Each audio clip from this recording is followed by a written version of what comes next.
Colorado, Nashville, 59-60. Next game on the rotation. We've got Nashville minus 340, total 5.5, shaded to the over, minus 130 in this game. There is 1-6 out there at Heritage Sports. That's important. If you like the under here, get that 6 that's out there. At Heritage Sports and pick that off if you think this will be a lower scoring game. Colorado sort of took Nashville by surprise a little bit early on, just that first goal by Zadorov, but Nashville, once they settled down and they played their game, which was practically in the third period, it was all them. Philip Forsberg with a highlight reel goal. Incredible talent to be able to pull this off. Through his own legs, puts the puck through the legs of the defenseman, Sam Girard, for the Colorado Avalanche, and then a quick, rapid release before you can blink, before Bernier can even flinch, and it's in the back of the net. It was an incredible individual effort type of goal from Philip Forsberg, the 4-2 goal, the backbreaker for the Colorado Avalanche. I'll tell you what, I thought Colorado threw as good a punch at this Nashville team as you could possibly throw, and then to see them still lose this game by 2 goals, 4-2, it's a deflator, I think, a little bit for this Colorado Avalanche team. You just wonder what exactly they have to do to maybe win a game, because they played tremendous early on in this game and they still end up losing 4-2. And I've got concerns about Bernier being able to live up. I mean, let's be honest. He's a backup goalie for a reason. I thought Colorado would have a much better chance at a massive shocker in this series had Semyon Varlamov not been injured, but that's not the case. That's not the cards you've been dealt if you're Jared Bednar and the Avs. You've got to roll with Bernier now, and I'm not sure he's the guy that is going to be able to steal a game, because I think they need goaltending capable of stealing them a game or two, Colorado, and I'm not sure they're going to get that now or at any point in this series from Jonathan Bernier. So I think that's what they're going to be up against just a little bit here in this one. So this is a game, another one I don't have a real strong feel on either way. Of course, I'm not going to lay 340, but I worry about Colorado. That's a huge price, I know, with them as an underdog and a bounce back game, but they had a really good 40 minutes, and it still wasn't good enough to get the job done. That concerns me. Andrew, let's get to you. Colorado, Nashville. There's something here that you like in this game from a betting standpoint. What would that be? I'll tell you one thing, Ian. I really enjoyed watching that from strictly just educational purposes and just purposes for the rest of these playoffs.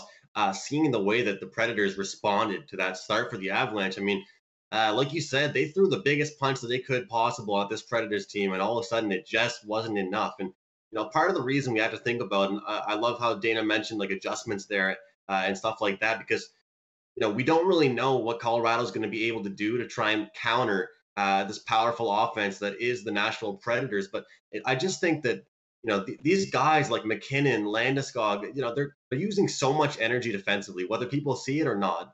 Whether they think they're the greatest defensive guys or not, they have to use so much energy defensively that when they get down there, I mean, McKinnon's usually one of the fastest players in the league. He has a crazy first step, but right now he's using so much energy defensively that all he has time to do really is just get a little wrist shot up in the air. I mean, they don't have time.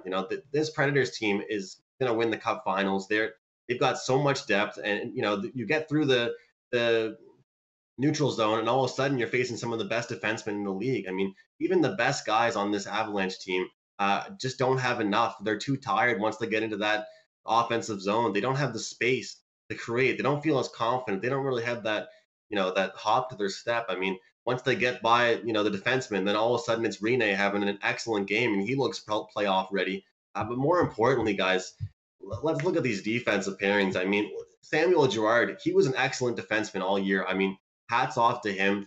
Tyson Barrie, players like that. But I just don't think they're ready. Last year, it was a perfect example of how some players for this Nashville Predators team, I didn't think were ready, and the Pittsburgh Penguins handled them. And I think the Predators are ready this year. But in conclusion, I am looking at the over in this game because I personally just think I can't really see in my head a game in this series going under 5.5. Personally, I just with the offense that we saw just in that third period from this Nashville team, and what I didn't see from Colorado throughout that entire game. I mean, if I'm a coach, if I'm a hockey coach, and I see my team play a certain way in one period, guys, you're going to say that's the expectation. You just set the bar for yourselves, right? If my team comes out and has an excellent first period, I say, you guys have now shown me what you can do against this team in the playoffs. Let's continue that. You set that bar for me. That's exactly what Colorado did in that first period. So they've set expectations for themselves, for the coaching staff, and they got to show that tomorrow night, and they got to show that for the full 60 minutes, not just 20 minutes, full 60 minutes. And it's going to be some energy. It's going to be a lot of bumping and banging around. And I think that over 5.5 is manageable. So that's my lean on this game, over 5.5. All right, over 5.5. Andrew, for the Colorado Nashville game. Dana's also involved. Colorado Nashville. Dana, what do you like? Yeah, well, there's certainly a theme to my selections. I think Jared Bednar is going to go in and make some adjustments, and I think Colorado will play a little bit better as late into the game, not even the start, because they played pretty well to start. But it's funny. I mean, Nashville only allowed 2 goals, but I didn't think they played their best defensive game. So I expect Colorado to even have even more problems than they did in the first game. I thought Colorado accessed the offensive zone pretty easily. From a power play standpoint, there was just 5, so we don't have to worry about that. There was 1 power play goal by Craig Smith, so I don't think we're going to get killed there. The Avalanche were really good in the face-off circle last night. In fact, I think they had the advantage in that. So from a possession standpoint, they should have the puck a little bit more, because I'm more worried about Nashville pushing this over than I am Colorado pushing it over. What does concern me a little bit is defensive zone draws, which I didn't think they were as good, and they weren't as good in key situations. The go-ahead goal for Nashville was a draw in the Predator zone, led to some puck movement and made the Avs chase. And when you chase on the ice, and you'll see it, I mean, if you go back and watch these things and slow it down, when you see teams chasing, that opens up a lot of lanes. And when you don't have sticks in any of those lanes, I mean, that means pucks go to the net. So when we talk about adjustments, the biggest adjustments that I think coaches make from game to 1 to game 2 is making players aware of their zone coverage, their positioning on the ice. And when you don't have zone coverage, just like on the Forsberg goal, he completely lost Landeskog, who had no idea where Forsberg was. So Forsberg was able to sneak in. And so that's the biggest adjustment that you're going to see in all these games is defensive zone coverage. And if you're unable to do that in game 1 to game 2, then the series is completely over, because the coach has nothing else left to say. So I'm going under the 5.5 in this game as well. Hey guys, thanks for tuning in to our channel. Now, we've put a lot of work into producing all these free videos, so please help us out and keep all our content free for you forever by simply liking, sharing, commenting, and subscribing.